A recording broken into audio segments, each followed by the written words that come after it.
If it ain't broke, don't fix it. That seems to be the slogan Samsung's going by these days because they just re-released again the Samsung Galaxy Tab S6 Lite. I just got it in the mail this morning. This is the 2024 edition. This is the third time Samsung has released this particular tablet, and this week I'm going to be taking it through its paces. Now, I got mine for $250 on Amazon, and it has a slight spec bump over the last one. So this is going to be very similar, and unless anything has changed from that last version, this is still probably the best deal in drawing tech. There are better things to draw on, but there's nothing this good at this price point that even comes close. So let's get this thing started. I need a project, something to work on while I am testing out this tablet. Earlier this year, I started a really big project. I started working on a graphic novel. I don't know if I will ever finish it, but today I'm going to be trying to get a couple panels done. Most of the work I have done so far in this has either been on an iPad Pro or the Galaxy Tab Ultra.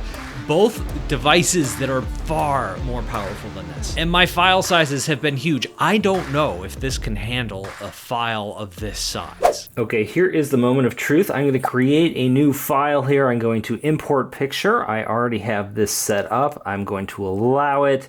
Will it work? The original size is 4,200 pixels by 6,300. Let's see what happens. All right, it's giving me some options. I'm going to ignore that.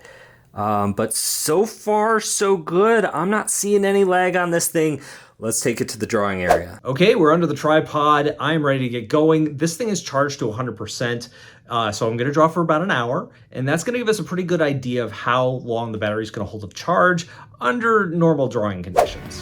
While I'm drawing, let's go over the specs. We will start with what's been updated. The processor. This has been bumped up to an Exynos 1280. Now, this isn't a huge jump from what it was before, so this tablet still stays at the bottom of Samsung's tablet lineup, but it keeps it fresh for another year or two. There are two configurations of this tablet, one with 64 gigabytes of storage and another with 128 gigabytes.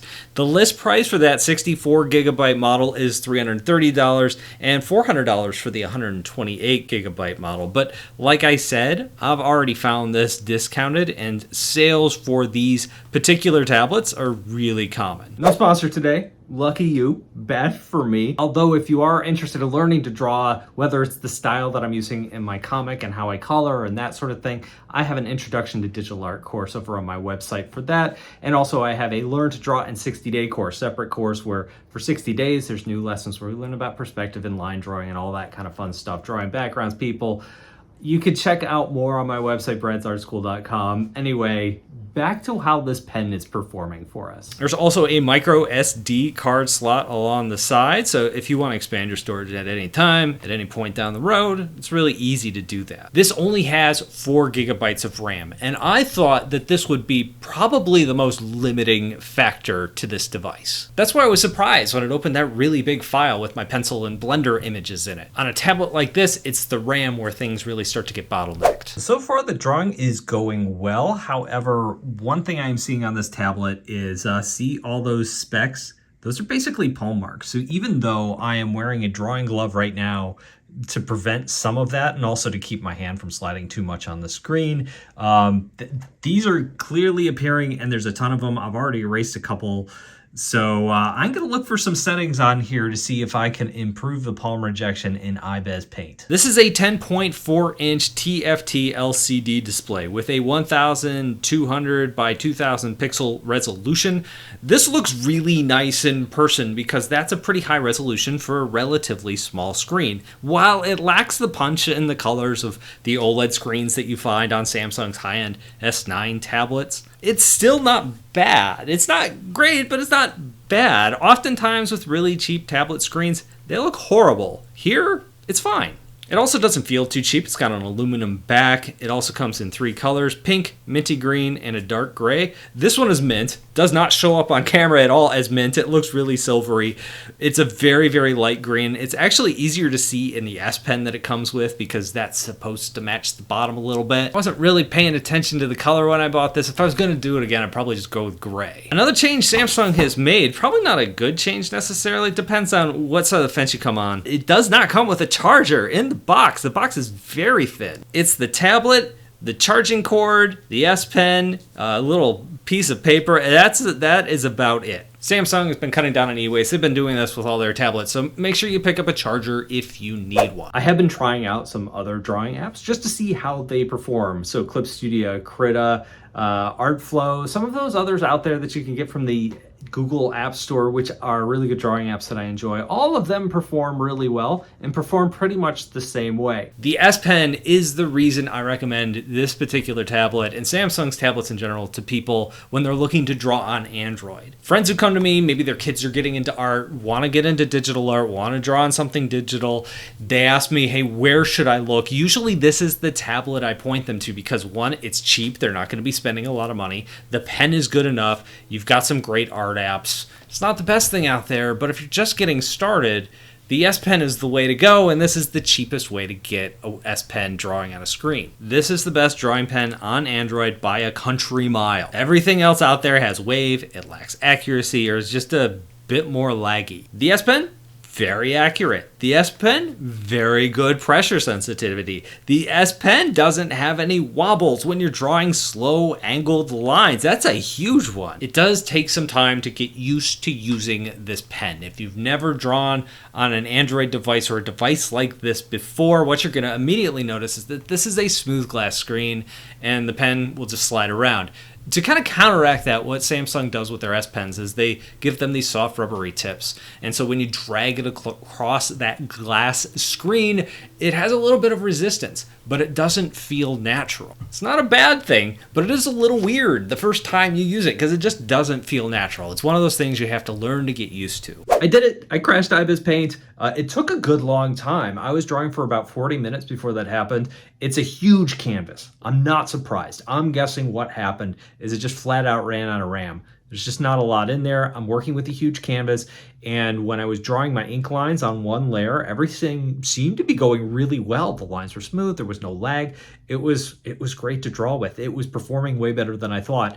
What happened is once I started adding layers, once I started adding colors, once I started using different tools and moving around, the paint bucket tool, and it had to start thinking about things, that seems to be when it ran into hiccups. It started to slow down, which isn't that surprising. If you're working with a smaller canvas, you're going to be just fine with this device. Battery life. Didn't make it to an hour drawing, but I made it to about 45 minutes. In that time, I went from 100% to 91%. So using a little bit of math, I figure at that rate, you're probably going to wind up getting maybe 7 hours out of this thing, possibly more. That seems a little high to me. It's probably going to depend on your usage and what you're doing, if you're listening to music when drawing and that sort of thing. But in general, that kind of tracks with the kind of battery I was expecting. So what is the user experience with this tablet when you're not drawing with it? Overall, I'd say it's pretty good. You are going to notice interface lag from time to time. If you're scrolling through a web page or if you're scrolling through the App Store, you're just going to kind of see that lag when you shrink down an app. Open a new app, you're going to notice it's not always like super crisp and fast. Other times, when you're just kind of floating through the interface, once things seem to load up into RAM, it seems to move pretty quickly. So your experience is going to vary from time to time using this. Okay, another day, another adventure. I really want to save the line art that I created yesterday. I don't want to redo it because I'm lazy. But every time I open that file now, it basically crashes. So what I did this morning is I exported the various layers from that file and I recreated another file and I basically cropped it so it is a much smaller image, and I'm having more luck now. So let's go in and finish the artwork. Now, watching video on this, I thought was a solid experience. I'm always genuinely surprised at how good these speakers sound. They should not sound this good for such a cheap device. They're not mind-blowing or anything, but they're not tinny and hollow sounding either. This tablet also works really well with DeX. Now, a lot of people love DeX because what it does is it turns your Android tablet into something that feels more akin to Windows, where you can resize your apps and things like that, move things around. It feels like a desktop. And it works really well on this tablet. I think if you want to get the most out of DeX, it's probably best to get a keyboard, whether it's a keyboard cover that attaches to this or just something Bluetooth that you could use. And then there's that second screen feature. This turns your tablet into a monitor, basically, for your laptop or computer. This works on Windows, not on Macs. Works better on Samsung products. But in general, it works pretty well. You can watch video on that second screen. You can have your email open there. You can even use it as a drawing tablet. I wouldn't totally recommend it that way because there is that lag lag. It's not great, but it works. There's also the battery. I find the battery lasts pretty well in this thing. Like I said, when I was drawing with it, I didn't quite make it to the full hour. I made it to about the 45-minute mark before it crashed on me. And in that time, it went from 100% down to like 92%. That seems surprisingly good to me. If I was going to guess, I'd say you'd probably expect to get 6 hours of drawing time out of this. Based on that, I would expect more. Maybe you're going to get more. Your mileage is going to vary depending on how you're using the tablet. If you're watching a video on the screen while you're drawing or listening to music, it's probably going to drain a little faster, but in general, the battery here is really good. Project update, how did my panels turn out? I think they turned out well. I might go and add some more detail and tweak the colors once I see them with the other panels when I finish up the page, but overall, I'm going to be able to use this artwork for the comic, so I'm very happy. I was kind of curious, since I am working with larger files now than I was when I reviewed some of Samsung's more expensive tablets, how would those files hold up on those? So I pulled out the Samsung Galaxy Tab S9 FE, which is something I do recommend to a lot of people because it is a really nice tablet. It is a step up from this one. And it was unable to open the Photoshop file that has 55 layers and is this size and has the full page. I tried, it crashed. That was too big. Now, I also tried this on the Samsung Galaxy Tab S9 Ultra, which is the top of the line, best tablet that Samsung sells. How did it do there? It did fantastic. It did really well. It was able to open up that Photoshop document in iBest Paint X. I was able to draw on it. I have had no crashes. In fact, that's not a surprise at all because some of the panels that I've drawn for the comic were drawn in Clip Studio Paint on this particular tablet. But if you're new to digital drawing and you are worried that maybe this tablet isn't powerful enough for what you want to do, I honestly would not worry too much about that. If you're a professional who has to work at those larger sizes, however, you probably want to skip this and go with something a little bit more powerful. So I think I've covered it. The reason why I call this the best deal in tech is because there just isn't anything at this price point that is as good. I think the entry-level iPad is just as good, if not just a touch better in some ways. You know, you got a better app ecosystem, that sort of thing. But also you're going to have to pay $100 full more for the Apple Pencil, whereas the S Pen here is packed in. And that entry-level iPad is also probably going to cost you maybe up to $100 more. If you can find this for the price that I did, you're talking about paying almost twice as much to jump over to the iPad. Totally recommend the iPad. If you love that ecosystem, go for it, but price per price, this is just a better value. There are other devices out there. Huion has like a 12-inch tablet in this price range. I think XP Pen has something in this price range too that's 12 inches. That has to be plugged into a Windows computer, so that's not a fully blown computer operating on its own. It needs a laptop or a desktop to be plugged into to work. It's also not as portable because of that, because you have to have all those cords with you. Also, the screens don't look as good. The screens don't have as high of a resolution. I think you could make the argument that those pens are a little bit better. I think those pens are better. The drawing feel, because those are textured screens, that's better. They're designed for drawing.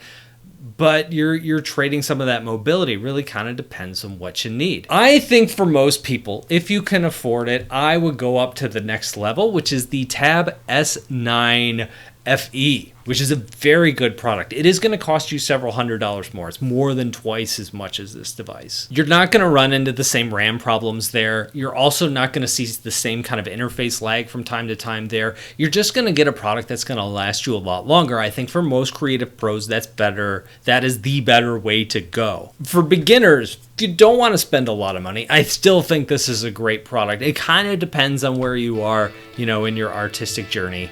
But what do you think? Let me know down below in the comments. Thank you all for watching, and I'll talk to you in a couple of days.